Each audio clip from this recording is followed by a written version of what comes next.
Next is from एक और, हाय दी कैसे हो आप, मुझे तो आपके न्यू घर का एक्साइटमेंट है, आप कब शिफ्ट होंगे न्यू होम में, प्लीज़ बताना, stay blessed, lots of love to you too my dear.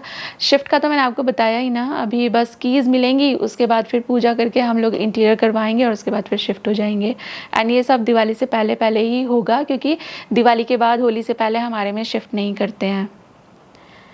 Next is from jasmine Shah, आपने न्यू होम लिया है, उसका इंटीरियर डन हो गया है क्या, प्लीज़ डिज़ाइन जल्दी से बताना। नहीं, उसका इंटीरियर अभी डन नहीं हुआ है, इंटीरियर शुरू भी नहीं हुआ है, हम लोग कॉस्ट लेकर आए हैं, उनको कंफर्म करके आए हैं, पर इंटीरियर बिगिन करने से पहले वो लोग साइट पर जा करके उसका फिर एक वो कैड फाइल लेते हैं और उसके बाद फिर एक 3D डिज़ाइन बना के देते हैं ना, उसके बाद इंटीरियर शुरू होगा। Next is from Priyanka cooking spot vlogs, दी आपके शादी के एल्बम्स देखनी है।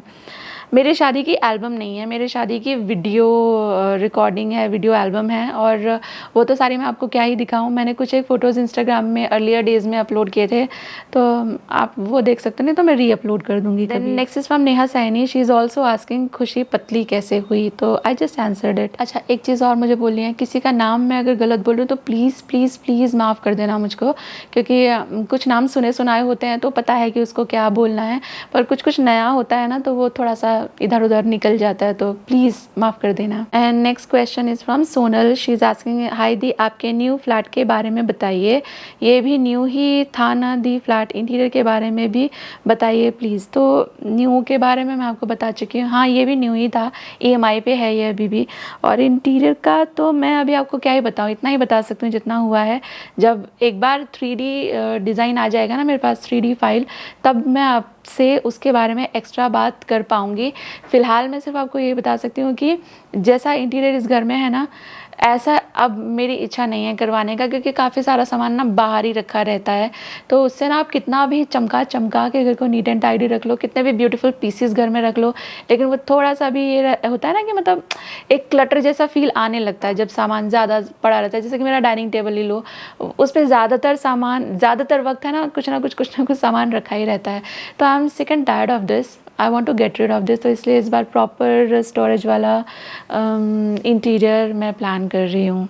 लेकिन इंटीरियर का मतलब ये नहीं है कि कोई थीम ये वो ओवर एंड अबव नहीं, जितना मिनिमम बेसिक चाहिए, बिकॉज़ वैसे भी मैं थोड़ा मिनिमलिज्म को फॉलो करने वाली इंसान हूँ, बहुत ज़्यादा टीम टाम शोशाबाजी मुझे पसंद नहीं है। तो इंटीरियर में भी कि आजकल तो नए नए टर्म्स आ गए हैं, यूरोपियन और दिस, पता नहीं बहुत सारे वो लोग पैकेजेस आपको देते हैं कि ऐसा होगा वैसा होगा, वैसा नहीं होगा, बेसिक ही होगा। Next is from Sonam, your love story, how did you and your husband meet etcetera. अच्छा, इसके ऊपर तो मैंने प्रॉपर एक वीडियो बना रखी है पहले, बिकॉज मैं इस स्पेस में 6 साल से ज़्यादा से हूँ, तो ये क्वेश्चन मुझे पहले भी बहुत आए हैं, तो वो वीडियो ढूंढ कर ना मैं लिंक कर दूँगी, प्लीज़ आप वो देख लेना dear. From Khushbu Sharma, why are you shifting to new house, I mean अभी तो आपने शिफ्ट किया था इस घर में, ऐसा क्या हो गया कि आपको घर चेंज करना पड़ रहा है। I think I have answered this. Next is from Priyankit shorts, आपने यूट्यूब कैसे शुरू किया और आपकी यूट्यूब इनकम कितनी है, please share.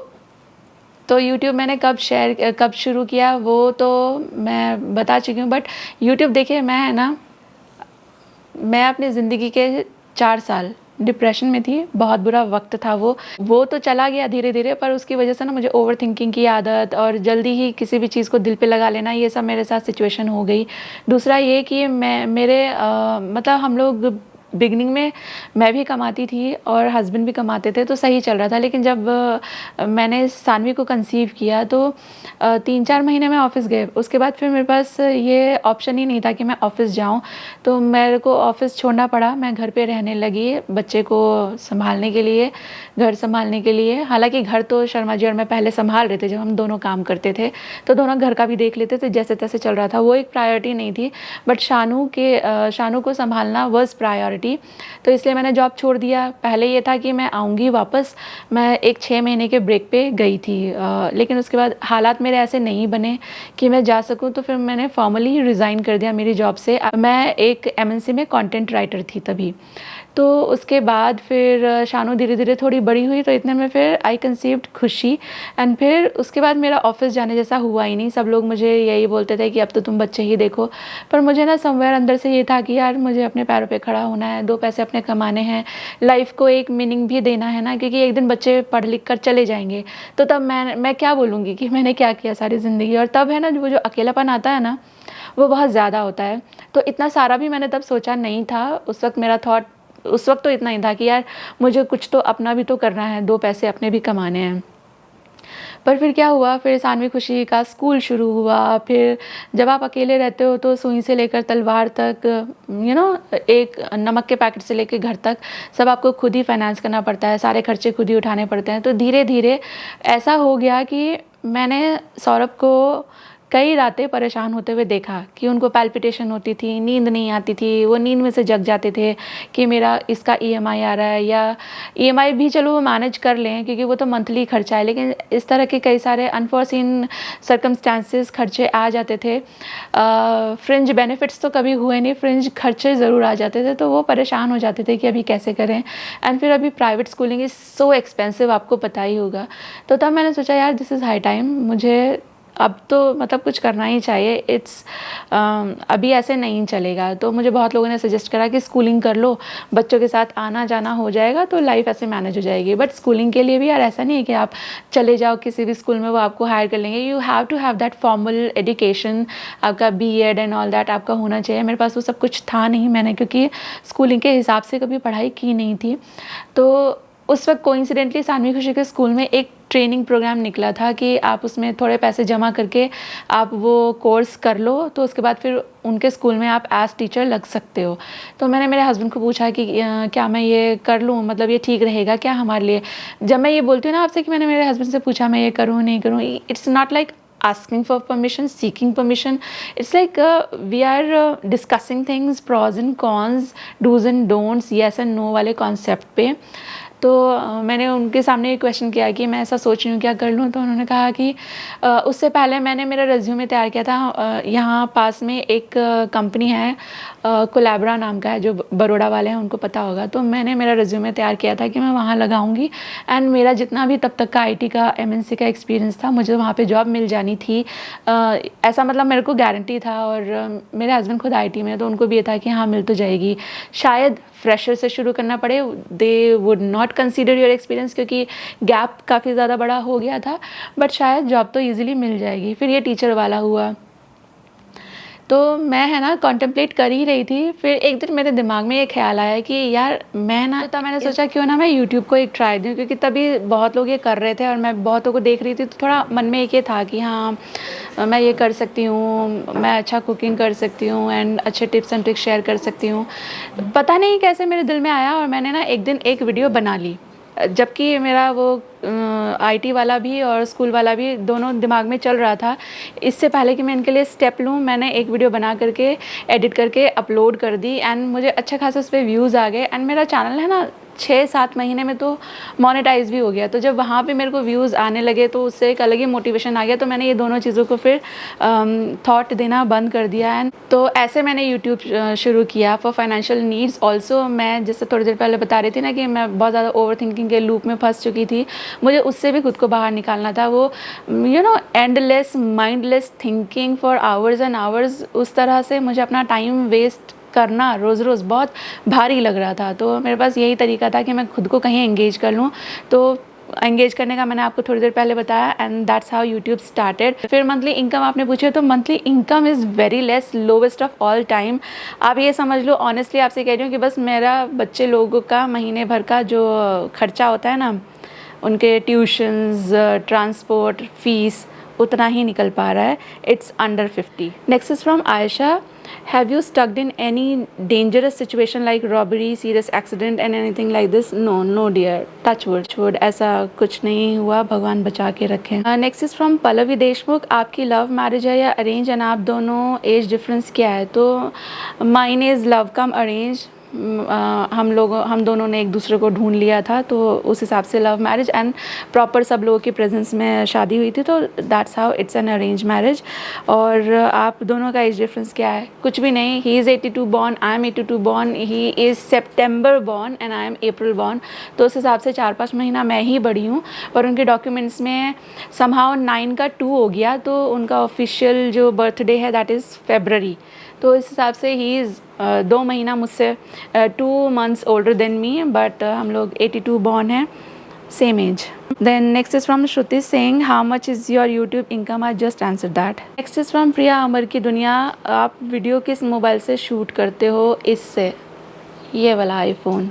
And next is from Samsung, ma'am please consider my question, please tell me how to create strong between two sisters, I am also a mother of 2 girls.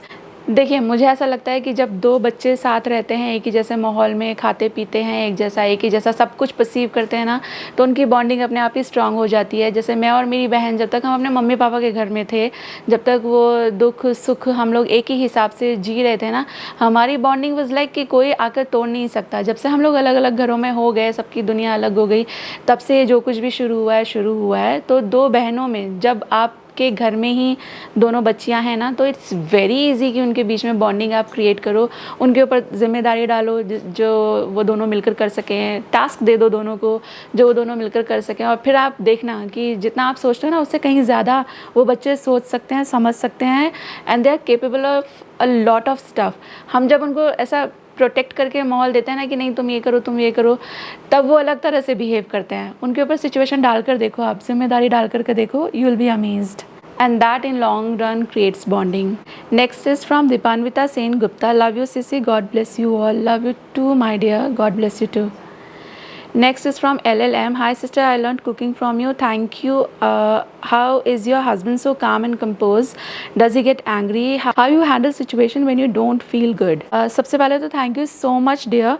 उसके बाद आपका सवाल है कि how my husband is so calm and composed and does he get angry? Yes, he gets angry. Anger, sadness, ये सब तो human traits हैं। हर कोई, चाहे कोई कितना भी कंपोज आपको बाहर से दिख रहा हो, पर हर किसी को गुस्सा आता है, हर कोई सैड होता है, हर कोई रोता है, दुखी होता है, पर ही इज़ वेरी बैलेंस्ड, वो तो मैं बोलूँगी। एंड आपका सवाल है कि how he is so calm and compose, और इसका जवाब मुझे लगता है इट लाइज इन अपब्रिंगिंग। जिस तरह के माहौल में उनकी परवरिश हुई है, तो वहाँ से वो कंपोजर आता है, वो कामनेस आती है, क्योंकि वो सिर्फ उनमें नहीं है, उनके भाई में भी है ना। और ऑन द कंट्रारी मेरा चाइल्डहुड थोड़ा सा डिफरेंट तरह का था, तो मुझ में वो नहीं है। मैं बहुत जल्दी एजिटेट भी हो जाती हूँ, हालांकि मैं रीजनिंग कर लेती हूँ, खुद को समझा लेती हूँ, लेकिन मेरा फर्स्ट रिएक्शन उसी तरह का आता है कि गुस्सा आ गया, बुरा लग गया, सैड फील हो गया। बट मेरे हस्बैंड चीज़ें संभाल लेते हैं, बैलेंस कर लेते हैं, क्योंकि उनके अंदर वो एक ठहराव है। एंड मैं जैसे पहले आपको बता रही थी, ये आता है शायद अपब्रिंगिंग से। उनके घर का माहौल वैसा था कि वो चारों एक दूसरे को अलग तरीके से समझते थे। और सिर्फ बचपन की बात नहीं है, like he is 40+ now, his brother is also 40+। Still वो अपने मम्मी पापा का कितना कहना मानते हैं, हर चीज़ में कितनी उनकी राय लेते हैं, कैसे उनको, जैसे उन्होंने कभी जब वो छोटे थे, बच्चे थे, तो कैसे वो संभाल करके चलते थे ना, गार्ड करके, वैसा भी ये दोनों भाई बिहेव करते हैं। तो मुझे लगता है ये है ना, ये आपके जो जब चाइल्डहुड होता है ना, ये वहीं से आपके अंदर इनकलकेट होता है। दूसरा इसका एक एस्पेक्ट ये भी है कि वो ऑफिस में भी जिस पोजीशन पे है ना, वहाँ पे गुस्सा करना या किसी को खड़ा करके सुना देना या रिएक्शन दे देना विल नॉट वर्क। उनको लाइक एक टीम को कैसे साथ लेकर चला जाता है, कैसे किसकी अच्छी क्वालिटीज़ को उभारा जाता है, वो उनका जॉब रोल में आता है। तो वहाँ से भी I think that composer comes from. Next is from Rishika Agarwal, आप फ्रीज़ में क्या क्या स्टोर करते हो? मीन्स फ्रीज़ स्टोर कराइए please please please please. Fridge और फ्रीज़र ये टोर तो मैंने करा रखा है डियर, मैं आपको वो वीडियो लिंक कर दूँगी इस वीडियो के डिस्क्रिप्शन बॉक्स में। And what all I store, देखिए दूध, दही, फल, सब्ज़ी, वो सब तो मैं स्टोर करती हूँ। लेफ़्ट ओवर सब्ज़ी, आटा, वो सब भी स्टोर करती हूँ। और और फ्रीज़र में जितनी भी फ्रोज़न चीज़ें हैं, जैसे कि फ्रूट हो गए, जैसे अभी मैंगो का सीज़न आएगा, मैंगो जितने महीने खाए जाएंगे, उसके बाद फिर मैं एक बैच है ना स्टोर कर देती हूँ। ऑफ सीज़न भी कभी कभी मन होता है तो उसके लिए। सिमिलरली स्ट्रॉबेरीज़ होती हैं तो जब तक सर्दियाँ होती तब तक भी यूज़ देम, अदरवाइज़ फिर मैं फ्रीज़र में एक बैच जो है स्टोर कर देती हूँ। तो जितने भी फ्रोज़न आर्टिकल्स होते हैं वो सब फ्रीज़र में जाते हैं। टोर में आपको पुरानी video as I told you link कर दूंगी, नहीं तो मैं 1-2 दिन में प्लान कर ही रही हूँ फ्रिज को क्लीन करने का, तो तब मैं आपको उसका टोर भी दे दूँगी ना, how I clean, how I organize, जो भी मेरा तरीका है वो भी शेयर कर दूँगी। ओके, नेक्स्ट इज़ फ्रॉम ऋषि अमित। मोनू भैया is now working for which project? Okay, Monu भैया का लेटली है ना एक FM पॉकेट FM पे एक एपिसोड आया है, he was working on that only, तो वो भी मैं लिंक कर दूंगी, आप देख लेना। पिछले महीने ही शायद अप्रैल में ही वो आया था। तो पॉकेट FM का ये न्यू प्रोजेक्ट आप कह लीजिए, they are trying it for the first time, और उसमें मोनू भैया को लीड लेकर उन्होंने फर्स्ट एपिसोड बनाया है which is doing wonders. Facebook पे उन्होंने इसको रिलीज़ किया है, तो लिंक मैं रख दूँगी, आप देख लेना। Okay, next is from Charu Rajput. Neelam ji, मैं आपसे आपके बच्चों को कैसे पढ़ाते थे? मैं मेरे बच्चों को जब वो बहुत छोटे थे तब पढ़ाती थी। अभी मैंने 9th में जब से आए हैं ना दोनों, उनको पढ़ाना छोड़ रखा है। और इसका रीज़न ये है कि मैं जब पढ़ती थी उस चीज़ को 2 सदी से ज़्यादा हो चुकी हैं, तब से बहुत कुछ चेंज भी हो जाता है, एग्ज़ाम पैटर्न में भी, मार्किंग स्टाइल में भी, राइटिंग स्टाइल में भी। तो इसलिए जो टीचर्स हैं, मतलब जो ट्यूशन वगैरह होता है ना, वहीं पे उनको लेटेस्ट सारी इन्फॉर्मेशन मिलती है। ऑल्सो मैं कॉमर्स बैकग्राउंड की हूँ, और ये सानवी तो अभी PCM में है तो उसको मैं नहीं पढ़ा सकती। मेरे हस्बैंड आर्ट्स में हैं तो वो भी उसको नहीं पढ़ा सकते, इसलिए उसको प्रॉपर कोचिंग हम लोग दिलवा रहे हैं। एंड खुशी भी अब, क्योंकि वो 10th में है तो इसलिए वो भी ट्यूशन क्लासेस पे जाती है। बट हाँ, 9th से पहले उनका सारे सब्जेक्ट एवरीथिंग मैं ही पढ़ाती थी। और कैसे पढ़ाती थी, ये तो मुझे लगता है पढ़ने का भी और पढ़ाने का भी सबका अपना अपना स्टाइल है, बट अच्छा पढ़ा लेती थी। मेरी जो बेटी है Khushi, she is been gold medalist. Next is from Sharda. You do a long video for negative comments but don't give not even like for positive comments. I think that's a blame Sharda, ऐसा नहीं है, मैं सारे ही कमेंट्स को reply करती हूँ। And कुछ वक्त पहले तक मुझे जो लगता था कि इस चीज़ का जवाब देना ज़रूरी है, उन कमेंट्स के लिए मैं बोल देती थी। लॉन्ग वीडियो तो मैंने कभी भी नहीं बनाया कि सिर्फ एक कमेंट के ऊपर ही वीडियो बन रही है। किसी वीडियो में मैंने उस कमेंट को कंसीडर करके जवाब दे दिया हो तो वो अलग बात है। एंड वो तो सभी करते हैं, आप भी करते होंगे। कहीं आपको कोई ज़बरदस्ती बुरा बोल रहा है, आपके ऊपर गलत इल्ज़ाम लगाए जा रहे हैं, तो आपके अपने आप को डिफेंड नहीं करोगे। तो बस वही है, मैं क्योंकि वीडियो के माध्यम से आप लोगों से जुड़ी हूँ, तो वीडियो में कह दिया तो आपको ऐसा लग रहा है कि आप वीडियो बना देते हो लॉन्ग नेगेटिव कमेंट्स पे। और पॉजिटिव कमेंट जबकि ऐसा नहीं है, सिर्फ वहाँ जहाँ मुझे लगता है कि मुझे क्लैरिफाई करने की ज़रूरत है and a lot of people are asking for this stuff, तो वहाँ मैं फिर मेरा जो पॉइंट है, मेरा जो स्टैंड है वो रख देती हूँ। दूसरा, आप बोल रहे हो कि आप पॉजिटिव कमेंट्स को वो नहीं करते, बहुत गलत बात है। मैं सभी कमेंट्स को हार्ट एंड लाइक करती हूँ, और आजकल तो सभी को करने लगी हूँ। आजकल नहीं, पिछले महीने 2 महीने से तो हर एक वीडियो के लगभग हर एक कमेंट, जब तक नई वीडियो जाती है तब तक के कमेंट्स को मैं हार्ट एंड लाइक करती हूँ, आपके क्वेश्चन के आंसर भी देती हूँ।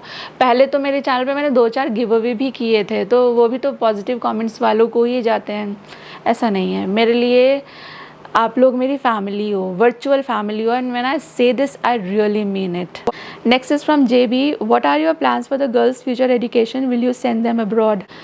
JB, मेरा तो ऐसा कोई प्लान है नहीं। मैं सिर्फ ये सोच रही हूँ कि बस अभी मतलब one thing at a time, अभी जिस क्लास में है इस क्लास में अच्छे से कर लें, आगे का प्लान आगे के हिसाब से बनेगा। हम प्लान तो कर लें पहाड़ की चोटी का, और आए नहीं ग्रास रूट लेवल के भी मार्क्स या उस तरह का परफॉर्मेंस, तो फिर उतनी प्लानिंग तो सारी फेल हो जानी है ना। तो अभी one thing at a time के हिसाब से अभी इस क्लास में अच्छी तरह से सब हो जाए, project, assignment, marks, boards, everything, उसके बाद आगे का प्लान करेंगे। तो मैंने नहीं ऐसा प्लान किया है। मैंने तो सानवी के लिए JEE भी प्लान नहीं किया था, पर हाँ उसके पापा इन अ सर्टन वे प्लान करते हैं, तो उनका प्लानिंग में कई सारी चीज़ें हैं जो जब वक्त आएगा आई विल अनफोल्ड, क्योंकि मुझे भी नहीं पता उसमें से क्या हम लोग पिक करेंगे, एंड उसमें से अब्रॉड भी एक तो डेफिनेटली है ही। Next is from Priyanka. She is asking share your marriage album दी। I just answered this Priyanka, I don't have a marriage album, वो वीडियो एल्बम होती है, वो है मेरे पास।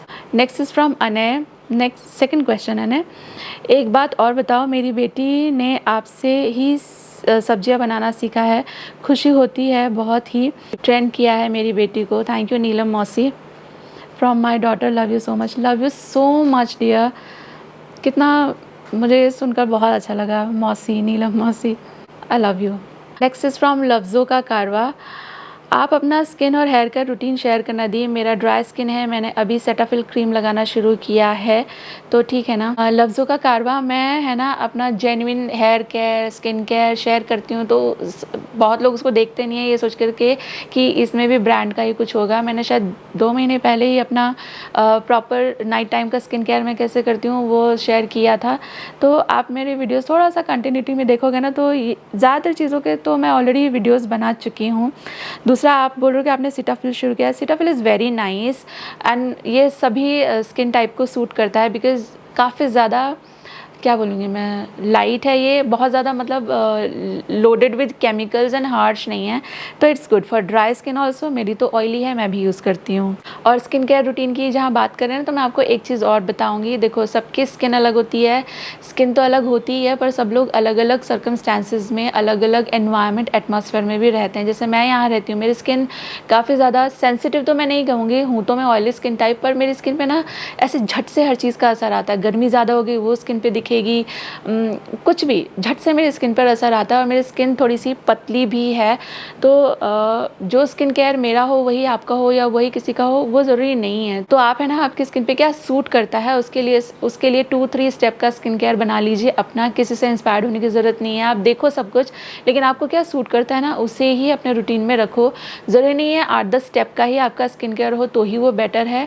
2-3 प्रोडक्ट भी आप यूज़ करते हो, जैसे एक अच्छा क्लेंजर जो कि आप कर ही रहे हो सीटाफिल, उसके बाद एक अच्छा मॉइस्चराइज़र रख लो। आजकल टोनर की बहुत ज़्यादा वैल्यू है नहीं, टोनर बहुत ज़्यादा अच्छा काम भी नहीं करते। You get a lot of very good serums in the market, तो introduce some serums in your skin care routine. And then as अगर आपकी समझिए 30s में है, तो फिर आप रेटिनॉइड वो यूज़ कर सकते हो, मॉर्निंग में विटामिन सी यूज़ कर सकते हो। तो ये तो हो गए ऑप्शनल चीज़ें, आपका स्किन टाइप एंड रिक्वायरमेंट क्या है। बट एक सनस्क्रीन, यानी कि एक क्लेंजर, एक मॉइस्चराइज़र और एक सनस्क्रीन तो रखो ही रखो। बीच में आप कोई सीरम लगा सकते हो आपकी स्किन कंसर्न के हिसाब से, कि आपको पिगमेंटेशन, एक्ने मार्क्स, ये वो क्या डील करना है, उस हिसाब से एक सीरम रख लो। और एज हो रही है आपकी, जैसे मैं भी मेरे स्किन केयर में मैंने अभी रेटिनॉल दोनों इंट्रोड्यूस कर लिया है। आप भी 30+ हो तो आप रेटिनॉल यूज़ करना शुरू कर सकते हो। Next is from cute chef. गृहस्थ जीवन में कुछ लोग बहुत पूजा पाठ या जो भी वो मानते हैं उनका ध्यान कर लेते हैं, और कुछ लोग हैं जो वक्त नहीं निकाल पाते। Neelam, I want to know how much time you use to give to worship according to your lifestyle. शायद मुझे कुछ सीखने को मिले आपसे। मेरे पास जैसी सिचुएशन होती है वैसे एडजस्ट कर लेती हूँ। जय श्री कृष्णा। शेफाली सिंह फ्रॉम बेंगलोर। हाय शेफाली। शेफाली, आपने बहुत ही ज़्यादा डीप क्वेश्चन पूछ लिया है, और ऐसे क्वेश्चंस पे टिप्पणी करना इस थोड़ा सा रिस्की, क्योंकि लोग है ना अपने खान पान, अपने बिलीफ, अपने रिलीजन के बारे में सुनना पसंद नहीं करते। पर आप मेरा पूछ रहे हो, तो मैं जैसा मैं सोचती हूँ वो बता सकती हूँ। प्रॉब्ली मुझे इस पे जज भी किया जाए, लेकिन पता है 2 तरीके होते हैं भगवान को पाने के। एक होता है आध्यात्म भक्ति वाला रास्ता, और एक होता है कर्म वाला रास्ता। तो मैं इधर थोड़ी सी कम हूँ, इधर ज़्यादा हूँ। मैं इधर जाती तो हूँ, लेकिन फिर ये जो रास्ता है ना, ये मुझे बुला ही लेता है। जैसे मैं आपको बता रही थी, मैंने भागवत पढ़ना शुरू किया, तो पहले कुछ दिन बहुत अच्छी स्पीड थी, ज़्यादा पढ़ लेती थी, बहुत मन लगता था। लेकिन फिर क्या, कुछ ना कुछ यहाँ लाइफ में ऐसा हो ही जाता है, पता नहीं क्यों ऐसा हो ही जाता है कि आप बहुत ज़्यादा ये नहीं कर सकते। ऐसा कहते भी हैं, जब आप गृहस्थ जीवन में होते हो ना, तो सिर्फ अपनी जिम्मेदारियां उठा लो, उतना काफ़ी है।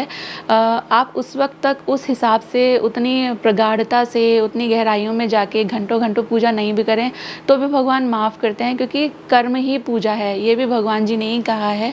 ऑल्सो आपने देखा होगा, वो लोग जो बहुत बहुत घंटे पूजा करते हैं, बहुत अच्छी तरह से सब कुछ निभा पाते हैं, यूजुअली उनके बच्चे हैं ना बाहर निकल चुके होते हैं, बड़े हो चुके होते हैं, या तो अपना अच्छी तरह से ख्याल रखने लायक होते हैं। वो आपके ऊपर उनके फूड के लिए, कपड़ों के लिए, ये वो चीज़ों के लिए डिपेंडेंट नहीं होते। ऑन द कंट्रेरी, हर वो मम्मी या हर वो फैमिली जहाँ पे बच्चे छोटे हैं, जो इतने छोटे से लेकर इतने बड़े तक भी, पर जो अपने पेरेंट्स पे डिपेंडेंट हैं, उनके स्कूल आने जाने के लिए, ट्यूशन्स, ये वो एज मेरी भी है, वो एज शायद आपकी भी होगी। तो अभी हमारे बच्चे काफ़ी ज़्यादा हम पे डिपेंडेंट हैं, उन्हें थोड़ा और वक्त चाहिए इतना बड़ा होने के लिए कि अपना वो ध्यान रख पाएँ। जिस दिन से वो अपना ध्यान रख पाने लगेंगे ना, उस दिन से वो वक्त हमारा फ्री हो जाएगा। तो तब वो वक्त आप अपने सेल्फ डेवलपमेंट पे, अपनी ग्रोथ पे, जैसा फर्स्ट क्वेश्चन में मुझे पूछा था कि कब आप प्लान कर रहे हो कि अपने लिए ये करोगे, तो वो वक्त वहाँ भी लगा सकते हो। या जैसा आपका ये सवाल है कि आस्था में, स्पिरिचुअलिटी में, तो ये वक्त फिर आप वहाँ भी लगा सकते हो। तो मैं बहुत ज़्यादा है ना कर्म और इंसानियत में मानती हूँ। मुझे लगता है आप एक अच्छे इंसान हो, आप किसी का बुरा नहीं चाह रहे हो, किसी के बारे में बुरा नहीं बोलते हो, अपना फ़र्ज़ निभा रहे हो, जितनी ड्यूटीज़ ऊपर वाले ने आपको असाइन करके भेजा है उसे श्रद्धा से पूरा कर रहे हो, उसका निर्वाह कर रहे हो, तो आप भी पूजा ही कर रहे हो, भले ही आप फिर यहाँ नहीं कर पाते हो। तो मेरा तो ऐसा है कि सुबह में मेरे हस्बैंड दिया बाती करते, तो मुझे बहुत लोग पूछते भी हैं कि आप सुबह में पूजा नहीं करते? तो हाँ, मैं नहीं करती, क्योंकि मेरे हस्बैंड सुबह में नहा धो के दिया बाती करके चले जाते हैं, तो वो दिया प्रज्वलित रहता ही है, मैं वहाँ हाथ जोड़ लेती हूँ बाद में। लेकिन शाम का दिया मैं जलाती हूँ, और जिन दिनों नहीं जला सकती तो उस दिन मैं अपनी बेटियों से करवा लेती हूँ, तो शाम का वो फिर मेरे पास है। तो इतना मैं करती हूँ, 10-15 मिनट निकाल लेती हूँ। मुझे है ना, अभी आप मुझे इस पे जज कर लेना, पर मैं आपको सच्ची तरह से बताऊँ, बिल्कुल अच्छी तरह से, मुझे है ना इस साल मैंने पूजा पाठ किया, कौन कौन से रीति रिवाज निभाए, वो है ना अगले साल वो त्यौहार जब लौट कर रख के आता है तो आधा तो मैं भूल ही चुकी होती हूँ। तो मैं हर बार मेरी सासू माँ से क्लैरिफाई करती हूँ कि मम्मी क्या क्या करना है इस बार, क्या क्या करना है। तो ऐसा है मेरा, my mind is like all over the place, 50 चीज़ों में मैं दिमाग लगा रहता है, तो एक ना वो कंसंट्रेशन अभी नहीं आ पा रहा है। एक बार मैं थोड़ा सा इन चीज़ों से फ्री होंगी तो मेरा जो इनर सोल है वो स्पिरिचुअलिटी की तरफ ही जाने की इच्छा रखता है। मैं बहुत बार बहुत कुछ शुरू करती हूँ, ऐसा तो नहीं कहूँगी कि बंद ही हो जाता है, पर स्पीड ना उसकी फिर बहुत स्लो हो जाती है। तो आई एम अज्यूमिंग कि थोड़ा मेरी जिम्मेदारियाँ हल्की होंगी ना, तो फिर मेरी सोल जो चाहती है उस तरफ मैं चल पाऊँगी। और एक बात मैं और आपको बताऊँ, मैंने ये कहीं पढ़ा था, आपको इस चीज़ का ना बुरा फील करने की ज़रूरत नहीं है कि मैं XYZ इंसान के बराबर पूजा पाठ नहीं कर पा रही हूँ, क्योंकि भगवान ने हम सबकी लाइफ अलग दी है, रिस्पॉन्सिबिलिटीज़ अलग दी हैं, हमारी लाइफ जर्नी अलग है, लाइफ गोल्स अलग हैं, और एक शब्द होता है प्रारब्ध, इसके बारे में आप जानती ही होगी। तो हमारी लाइफ बहुत ज़्यादा हमारे प्रारब्ध से भी डिफ़ाइन होती है। तो इस चीज़ को बिल्कुल हार्ट पे मत लो। हम अगर शिद्दत से, बिल्कुल सच्चे मन से अपनी जिम्मेदारी निभा रहे हैं ना, तो वो पूजा से कम नहीं है। और एक बात और है, आप सारे व्रत त्योहार करें, पूजा पाठ करें, पर आप किसी इंसान के लिए आपके दिल में दया भाव ना रखें, तो भगवान भी फिर वो सब तो देखते हैं ना। एंड नेक्स्ट इज़ फ्रॉम पूजा बंद्रा। शानू, खुशी को कुछ भी समझाना हो तो कैसे समझाते हो, एज अ फ्रेंड और as a parent? Mostly as a friend only, लेकिन कुछ चीज़ें होती हैं जो फ्रेंडशिप के दायरे में नहीं आती, तब आपको पेरेंट बनना ही पड़ता है, एज पेरेंट समझाना ही पड़ता है। एंड आई थिंक दोनों का बैलेंस लेकर आप चलोगे ना, तो ये बच्चे, एक वर्ड होता है कंट्रोल, बट मैं इस पर एम्फसाइज़ नहीं करूँगी। कंट्रोल में आप किसी को नहीं रख सकते, और जब आप कंट्रोल में रखने की कोशिश करते हो ना, तो वहाँ से चीज़ें बिगड़ने लगती हैं, क्योंकि कोई कंट्रोल में नहीं रहना चाहता। तो पर मेरे कहने का मतलब यही था कि बच्चे आपके क्या बोलेंगे, समझेंगे आपकी बातों को, आपके इमोशंस की उनको वैल्यू होगी तभी, जब आप बिल्कुल right balance between being a parent and being a friend strike करोगे। तो इट्स वेरी इंपॉर्टेंट कि आप उनके साथ फ्रेंडली रहिए, लेकिन जहाँ ज़रूरत है पेरेंट होने की, स्ट्रिक्ट होने की, डिसिप्लिन होने की, वहाँ पे वो भी ज़रूरी है।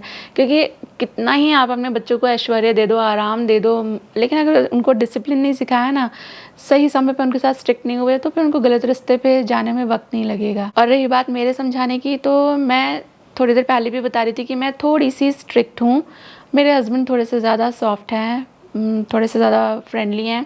तो मुझे पता है कि अगर मैंने कोई चीज़ थोड़ी स्ट्रिक्टली उन्हें समझा भी दी है, तो वो फ्रेंडली पार्ट वो संभाल लेंगे।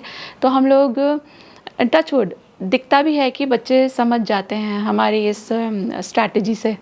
Next is from Mukesh Kumar. Neelu मेरी प्यारी बहन, अभी आपके न्यू फ्लैट का क्या पोजीशन है, बिल्डर आपको कब तक फ्लैट हैंडओवर करेगा। फ्लैट का पोजीशन जानने में बहुत लोग इंटरेस्टेड हैं। फ्लैट में एक्चुअली क्या होता है, जैसे जैसे जो फ्लैट्स होते हैं ना, उसमें क्या होता है कि इस लेवल पे आपको इतने % पैसा जमा कराना है, इस लेवल पे इतने % पैसा जमा कराना है, और इस लेवल पे इतना % पैसा जमा कराना है। तो वो पैसा आप जैसा आपका प्लानिंग हो उस हिसाब से आप करा सकते हो। कैश दे सकते हो, चेक्स दे सकते हो, बहुत कुछ तो बिल्डर ही आपको बताते हैं कि कैसे उन्हें आपको देना है। बट अगर आपने बीच में लोन इन्वॉल्व कर रखा है ना, जैसे ज़्यादातर लोग, हम जैसे मिडिल क्लास लोग करते ही हैं, तो फिर वहाँ से है ना, वो लेवल्स जैसे जैसे कंप्लीट होते जाते हैं ना, उस हिसाब से अकॉर्डिंगली डिसबर्समेंट आता है बैंक से। तो हमारा अभी लास्ट डिसबर्समेंट जो है लोन अमाउंट का, लास्ट डिसबर्समेंट जो है वो अभी आएगा बैंक को। वो जैसे वो फॉर्मेलिटी अभी मुझे और शर्मा जी को करनी पड़ेगी एक दिन जा कर के, और अभी वो टाइम निकल नहीं पा रहा है, इसलिए थोड़ा सा ये डिले भी हो रहा है। तो जैसे वो होगा उसके बाद फिर हमारा जो चाबी मिलने का प्रोसीजर है वो शुरू होगा, एंड फिर जो मैं पहले बता रही थी उसके बाद इंटीरियर होगा ये वो, एंड फिर eventually will shift. Next is from Shweta Pal. मैं तो आपको इंस्टा पे भी मैसेज करके बहुत परेशान करती हूँ, बट क्या करूँ, I just love your videos, your style and everything. सारी कुकिंग आपसे सीखी है मैंने, कोई क्वेश्चन तो नहीं है, बट सिर्फ ये कहना है कि ऐसे ही खुश रहो, दुनिया का क्या है, ये तो बनी ही कमी निकालने के लिए है। और जो रिश्ते खुशी ना दे उनसे जितनी जल्दी हो दूर हो जाओ। Love you. I understand Shweta, आप कहाँ बोल रहे हो। Trust me, I am trying very hard practical world में जीने की, क्योंकि देखो मैंने अभी लेटली कहीं पढ़ा कि क्लोजर है ना सामने से नहीं मिलता, क्लोजर अंदर से मिलता है। एंड ट्रस्ट मी, मैं अंदर से वो क्लोजर ले चुकी हूँ। I am moving on and lots of love to you too darling. Next is from Esba Andra vlog. बहुत सारे स्माइली दिए आपने, thank you. Next is from Kajal Kutty. आप गुजरात के कहाँ पर रहते हो। मैं गुजरात के वडोदरा में रहती हूँ। नेक्स्ट इज़ फ्रॉम युवान शर्मा। आप अपनी शादी की कोई वीडियो क्लिप या पिक्स दिखाइए किसी व्लॉग में। Okay, I will do that. It's in a pen drive, तो किसी दिन जब वो पेन ड्राइव चलाने बैठेंगे हम लोग, तो मैं वहाँ से कुछ रिकॉर्ड कर लूँगी, फिर शेयर करूँगी। प्रियंका के, आपका दूसरा क्वेश्चन है ये, आपने अपना ओल्ड हाउस क्यों छोड़ा दी। इसका जवाब मैं थोड़ी देर पहले ही दे चुकी हूँ। ग्रोथ, इन्वेस्टमेंट, अपॉर्चुनिटी, सराउंडिंग्स, बहुत सारी चीज़ें मैटर करती हैं। तो मेरी बच्चियाँ बड़ी हो रही थी और मुझे उनको एक थोड़ा सा बेटर एनवायरनमेंट देना था। नेक्स्ट इज फ्रॉम मोनिका कुमारी। आपकी यूट्यूब इनकम क्या है मंथली। मैं बता चुकी हूँ थोड़ी देर पहले। चार्मी पटेल इज आस्किंग, आप मास्टर शेफ़ के ऑडिशन में जाना चाहोगे। चार्मी, मुझे है ना बहुत लोग बोलते हैं दी आप मास्टर शेफ़ में जाओ, मास्टर शेफ़ में जाओ। मैं आपको बिल्कुल ऑनेस्टली बता रही हूँ व्हाट आई फील। मैं मास्टर शेफ़ के ऑडिशन में नहीं जाना चाहती, ना मेरा इच्छा होती है वहाँ जाने की, क्योंकि मुझे inside my heart I know कि मेरी कुकिंग सिर्फ ये इंडियन खाना, मिठाई और थोड़ी बहुत बेकिंग तक ही लिमिटेड है। मैंने वर्ल्ड एक्सप्लोर नहीं किया है। मैं नॉनवेज आइटम्स नहीं बना सकती, मुझे सी फूड की ABC भी नहीं आती, तो how can I call my self a master chef. हाँ, जितना मैं करती हूँ बहुत अच्छा कर लेती हूँ, पर इससे ना वो एक एलिजिबिलिटी नहीं आती। आप मास्टर शेफ़ देखते होंगे तो वो लोग कितना दुनिया जहान की डिशेस बनाते हैं। एंड फिर वही मेरी एक बहुत बड़ी कमी है कि मैं अंडा, नॉनवेज, सी फूड ये नहीं बना सकती, टेस्ट ही नहीं कर सकती। तो मैं इसमें क्या उसको समझूंगी, रेसिपी को क्या उसको डेवलप करूंगी। तो इसलिए मुझे लगता है मैं उस प्लेटफॉर्म के काबिल नहीं हूँ। Next is from super creative. आप गर्ल मदर हो, मैं जानना चाहती हूँ कि आप पर्सनल और प्राइवेट टॉकिंग को कैसे शेयर करते हो, समझाने के लिए जो आगे जो एज में अभी बिटिया है, जो बात हम उनसे नहीं कर पाते। Please answer. I am a girl mother. I think मैं इस बारे में बात कर चुकी हूँ। मैं कर लेती हूँ उन लोगों से एक बाउंड्री सेट करके। पहले मैं उन लोगों से थोड़ा सा उनको टटोलती हूँ कि उनकी कितनी नॉलेज है, फिर कैसे वर्ड्स का वो लोग सिलेक्शन कर रहे हैं, उन्हीं लाइंस पे मैं अपनी बात उन्हें समझा देती हूँ, साइंटिफिकली बैक करके। Next is from Monika Sharma. When will you shift to a new house. This year probably before Diwali. Next is from Rashmita. White hair solution please. देखिए, वाइट हेयर अगर एजिंग की वजह से होते हैं तो फिर तो कलर ही करना पड़ता है। मैं कलर करती हूँ। मुझे बहुत सारे दोस्तों ने बताया कि ये खा लो, ये पी लो, अवीमी का तेल लगा लो, अवीमी का शैम्पू लगा लो, बट ट्रस्ट मी, उन सबसे कुछ भी नहीं होता। I have tried a lot of of things in past, क्योंकि मेरी बेटी को प्री मैच्योर ग्रेइंग है।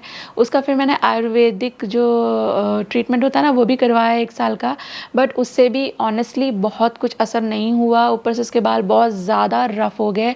इवेंचुअली मैं अब एक हेयर एक्सपर्ट के पास गई हूँ, डॉक्टर हैं वो, उन्होंने उसको शैम्पू, सर्टन मेडिसिन एंड एक सीरम दिया है, तो उससे मुझे उस पर थोड़ा असर लग रहा है कि उसके बाल जो हैं वो अब नेचुरली जो रूट से आ रहे हैं वो उतने ज़्यादा अमाउंट वाले ग्रे नहीं हैं, ब्लैक भी आ रहे हैं, और उसका हेयर फॉल भी रिड्यूस हो गया। जब वो आयुर्वेदिक दवाइयाँ ले रही थी ना तो उसका हेयर फॉल भी भगवान जाने क्यों इतना बढ़ गया। 1 साल का कोर्स था, पूरा भी किया हम लोगों ने। फिर जैसा मैं बता रही थी ना, कुछ दोस्तों ने मुझे बोला अवीमी का ये तेल कर लो, वो ऐड कर रहे हैं कि रिवर्सल हो गया है, तो वो भी ट्राई किया। मेरे हस्बैंड भी यूज़ कर रहे हैं। तो as oil and shampoo it is okay, लेकिन वो रिवर्सल या मिरेकल वाली कोई सिचुएशन नहीं है। मुझे ओनली असर मिला है अभी वो जो मैं हेयर एक्सपर्ट से जो उसका ट्रीटमेंट शुरू करवाया है, तो उनका जो दिया है उन्होंने मेडिसिन एंड शैम्पू वगैरह, उससे थोड़ा असर हो रहा है। उसके बाल थोड़े से कम गिरते हैं, रिवर्सल कह सकते हो आप, हो रहा है उसका ग्रे, मतलब कम आ रहे हैं। लेकिन जैसे हमारी एज है ना, हमारे को ग्रे होएगा तो हमको तो फिर कलर ही लगवाना पड़ेगा। अब वो कलर आप चुन सकते हो कितना healthy, unhealthy, Ayurvedic, non chemical, natural हो, पर इस एज में आई थिंक रिवर्सल इज़ थोड़ा सा मुश्किल। शायद आपके पास कोई तरीका हो तो शेयर करना, किसी के भी पास आप में से कोई तरीका हो रिवर्सल वाला तो शेयर कर देना आप कमेंट बॉक्स में, सो दैट जितने भी लोग पढ़ेंगे उनको थोड़ी हेल्प हो जाए। Next is from Aarti Rathi. Hello दी, आप और आपके इन लॉज आपसे अलग क्यों रहते हैं? आरती, ये सवाल मेरे ख्याल से इसका सही ज़्यादा अच्छा आंसर मैं नहीं वही दे पाएंगे, क्योंकि वो अलग क्यों रहते हैं वो तो वही बता पाएंगे। बट हैविंग सेड दैट, वो मुंबई में भी नहीं रहते हैं ना, तो मैंने इसके बारे में पहले भी एक बार आंसर किया था, लेकिन तब मेरे वर्ड्स ही पकड़ के बैठ गए थे लोग।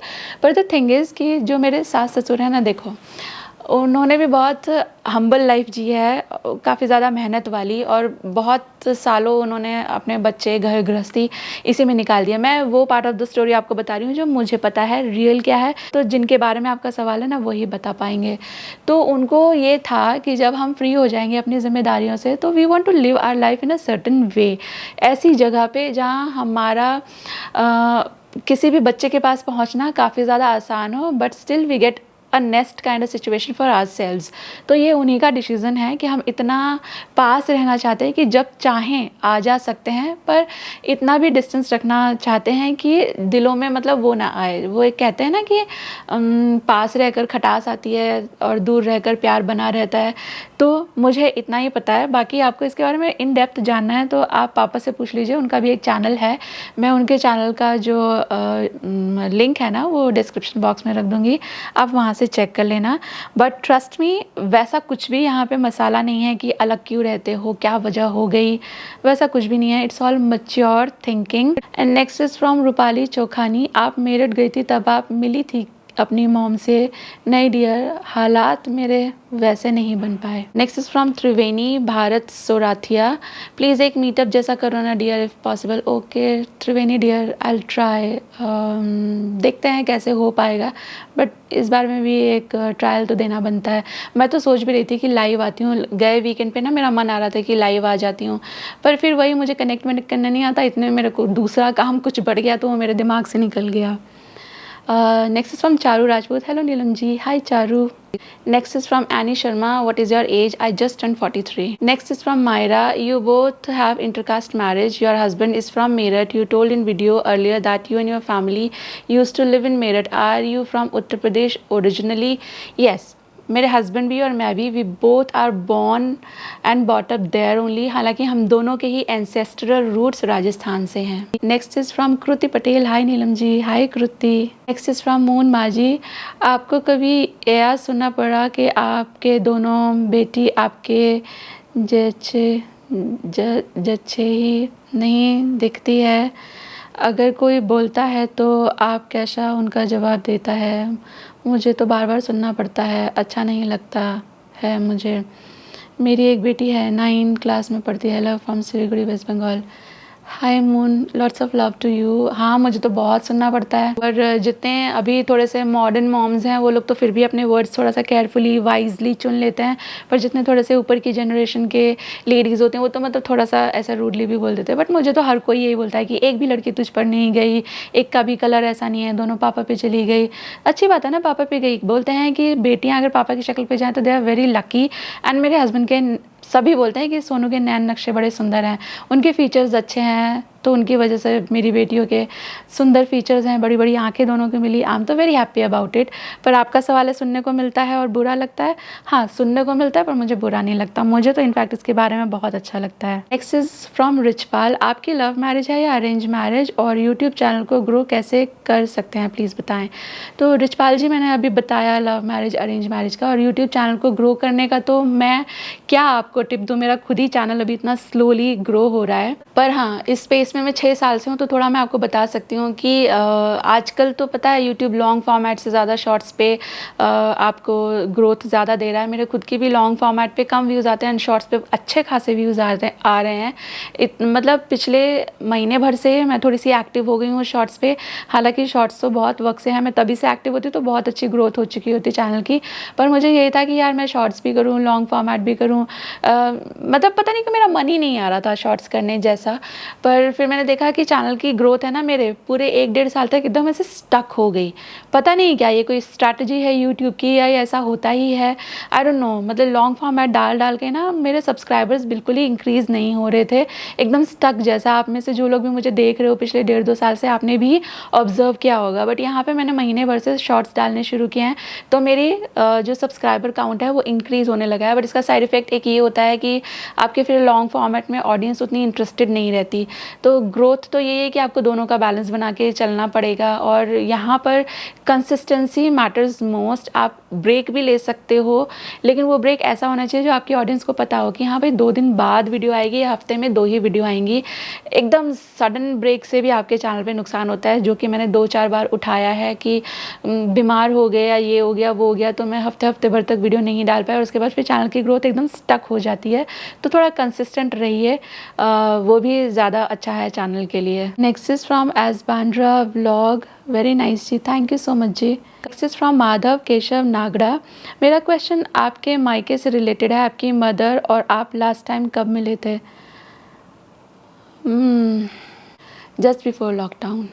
Next is from Indian YouTuber Rinku blogs. आपसे इंस्पायर होकर चैनल स्टार्ट किया है, please give any advice to grow. Rinku, मैं थोड़ी देर पहले भी वही बता रही थी कि बहुत अच्छे तरीके मुझे आते होते हैं ना ग्रो होने के, तो मेरा चैनल भी बहुत अच्छा ग्रो कर रहा होता है। एक चीज़ तो मैं आपको बता सकती हूँ, अभी ऑडियंस पता नहीं कैसी होगी, उनका अटेंशन स्पैन बहुत कम हो गया है and lot of them looks for entertainment and masala. जो भी चैनल, भले ही सब कितना भी बोलेंगे अरे मॉरली सो इनकरेक्ट, ये इतनी बुरी है, ये इतनी चालाक है, पर उनके व्यूज़ तो देखो। समवेयर लोगों को मसाला अच्छा लगता है, बट फिर भी यूट्यूब में अच्छे कंटेंट की भी पूछ है। बहुत लोग हैं जो अच्छा कंटेंट देखना चाहते हैं, हालांकि मेजॉरिटी जनता एंटरटेनमेंट के लिए ही यहाँ पर आती है। तो आप थोड़ा तो कंसिस्टेंसी मेंटेन रखिए और ऑडियंस से कनेक्ट करिए। ये भी एक अच्छा तरीका है आपका एक छोटा सा परिवार बनाने का। एंड आप न्यू है ना, तो शॉर्ट्स पे ज़्यादा ध्यान दो, क्योंकि आजकल यूट्यूब जो है शॉर्ट्स वाले चैनल्स को ही ज़्यादा ग्रोथ दे रहा है। लॉन्ग फॉर्मेट पे रिलेटिवली कम व्यूज़ आते हैं। मैं खाली मेरी बात नहीं कर रही हूँ, हैं ऐसे कुछ एक फ्रेंड्स भी हैं मेरे इस स्पेस में, तो उनका भी देखती हूँ, सुनती हूँ, बात होती है। तो सबकी ग्रोथ जैसे पहले बिगनिंग में होती थी ना, वैसा नहीं है। कुछ 2-1 साल से ऐसा हो गया है, प्रिसाइसली शॉर्ट्स आने के 6 महीने 10 महीने बाद से ऐसा हो गया है कि जो चैनल्स लॉन्ग फॉर्मेट बनाते हैं या सिर्फ लॉन्ग फॉर्मेट बनाते हैं, उनकी ग्रोथ थोड़ी सी स्लो हो गई है एंड लॉन्ग वीडियोज़ पे भी बहुत ज़्यादा अच्छे व्यूज़ नहीं आते। शॉर्ट को ज़्यादा प्रायोरिटी दी जाती है यूट्यूब की तरफ से। तो आप न्यू हो, अगर इस स्पेस में आप ट्राई करना चाह रहे हो, तो शॉर्ट्स पे थोड़ा ज़्यादा ध्यान दीजिए। बाकी बहुत सारे यूट्यूब पंडित हैं यूट्यूब स्पेस में, वो भी ज्ञान देते ही रहते हैं। आप चाहें तो थोड़ा वो वीडियोस देख सकते हो, बट उससे भी ज़्यादा अच्छा होगा कि यूट्यूब के अपडेट्स आते रहते हैं जो आपके एनालिटिक्स वाले पेज पर आपको दिखते होंगे। तो कीप एन आई, वहाँ पे वो लोग बताते ही रहते हैं कि अभी आगे क्या होने वाला है न्यू। तो थोड़ा उस हिसाब से आप प्लान करो, स्ट्रैटेजाइज करो, तो it will be helpful for you. तो अब मिलूंगी आप सबसे इजाज़त, मिलूंगी नेक्स्ट वीडियो में। Till then all of you take really good care of yourself, take care, bye bye, good night.